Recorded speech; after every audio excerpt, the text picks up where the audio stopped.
1862, during the American Civil War, the farm scene presented in the illustrations reflects that although New York was not directly destroyed by the war, far away from the southern battlefield, the rhythm of urban development was affected by the war, real estate development was temporarily suspended, and agricultural and rural landscapes were preserved, becoming a slice of the city in a special historical period.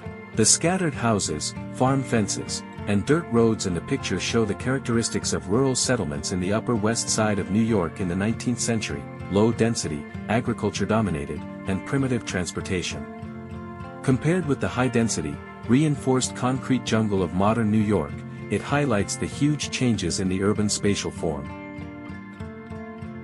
From the 19th century to the early 20th century, Central Park served as a sheep pasture for local residents to raise and graze their livestock.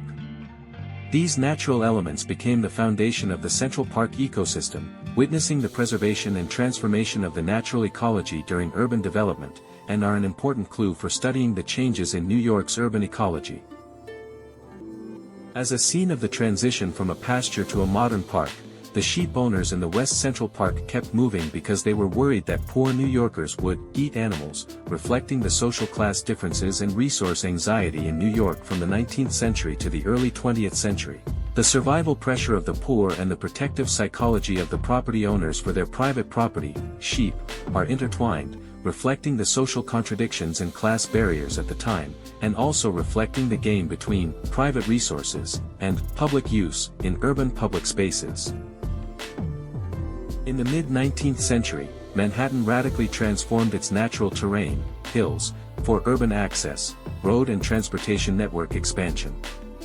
This opening up mountains and opening up new land project reflects the urgent need for urban development to expand space, and is a key step in Manhattan's transformation from natural terrain to artificial urban space.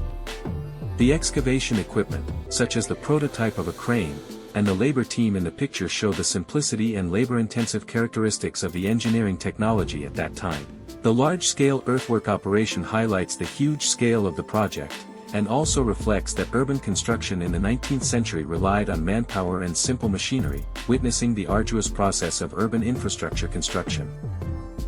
In the photos, a large number of workers and horses participated in the project, showing a typical 19th century urban construction, manpower plus animal power, collaboration model. Horses were used to transport earth and stone and equipment, and workers were responsible for operation and blasting. This collaboration reflected that at the beginning of the Industrial Revolution, machinery had not yet completely replaced traditional labor, and urban construction relied on a primitive, but efficient combination of manpower and animal power. The demolished hills and bedrock are part of Manhattan's natural and historical landscape. The photos became a freeze frame of these landscapes before they disappeared, helping future generations understand New York's transformation from hilly landforms to flat urban space, and the dissolution of the city's historical memory and regional characteristics due to this transformation. When New York was built, the picturesque rock formations were flattened and upright buildings were built. The residential sloping roofs, harmony with nature, and towers, functional buildings, in the painting reflect the local adaptation of 19th century architecture to the terrain and environment, built on hills and in coordination with nature. Compared with the later, ignoring the terrain and forcibly leveling, architectural model, it shows the relationship between architecture and nature in different eras, reflecting the transformation of urban construction concepts from compliance to conquest. Open courtyards, slow carriages, and sparse crowds create a slow-paced spatial experience. This spatial logic was replaced by high density and fast pace due to urban expansion. By 1864, the New York Times estimated that 2,000 people had been evicted and resettled in Manhattan. The simple wooden houses in the photo were the helpless choice of German and Irish immigrants who could not afford formal housing.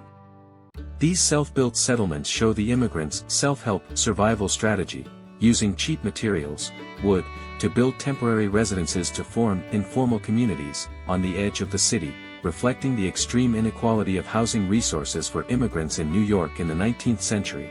Raising poultry and growing vegetables are not only a means of livelihood for immigrants, making up for low income, but also a marginal supplement to the urban economic system, supplying the local market. The scene of the landform transformation in the eastern part of Manhattan at the end of the 19th century. This sense of the scene directly shows the gradual nature of the landform transformation in Manhattan. There are both remnants of natural hills and the advancement of urban construction. The painting includes people wearing traditional costumes and engaging in rural activities, such as the working woman on the left, as well as people wearing modern costumes and participating in urban life, such as the family on the right. This collision of daily scenes reflects the coexistence and conflict of the rural lifestyle and urban lifestyle in Manhattan in the 19th century. The city landscape was photographed from the rooftop of George Ehret's mansion in New York in 1882. The low buildings and open spaces contrast with the high-density, skyscraper landscape of modern New York, providing a visual reference for understanding the evolution of urban landscapes and the iteration of architectural styles. From 1882 to 1983, new row houses and mansions replaced old factories and farmhouses, which directly showed the class replacement of urban space. The old buildings represent the early industrial and lower-class residential functions, while the new buildings symbolize the entry of the emerging wealthy class, reflecting the transformation of the east side of New York from an industrial plus civilian space to a commercial plus elite space in the late 19th century.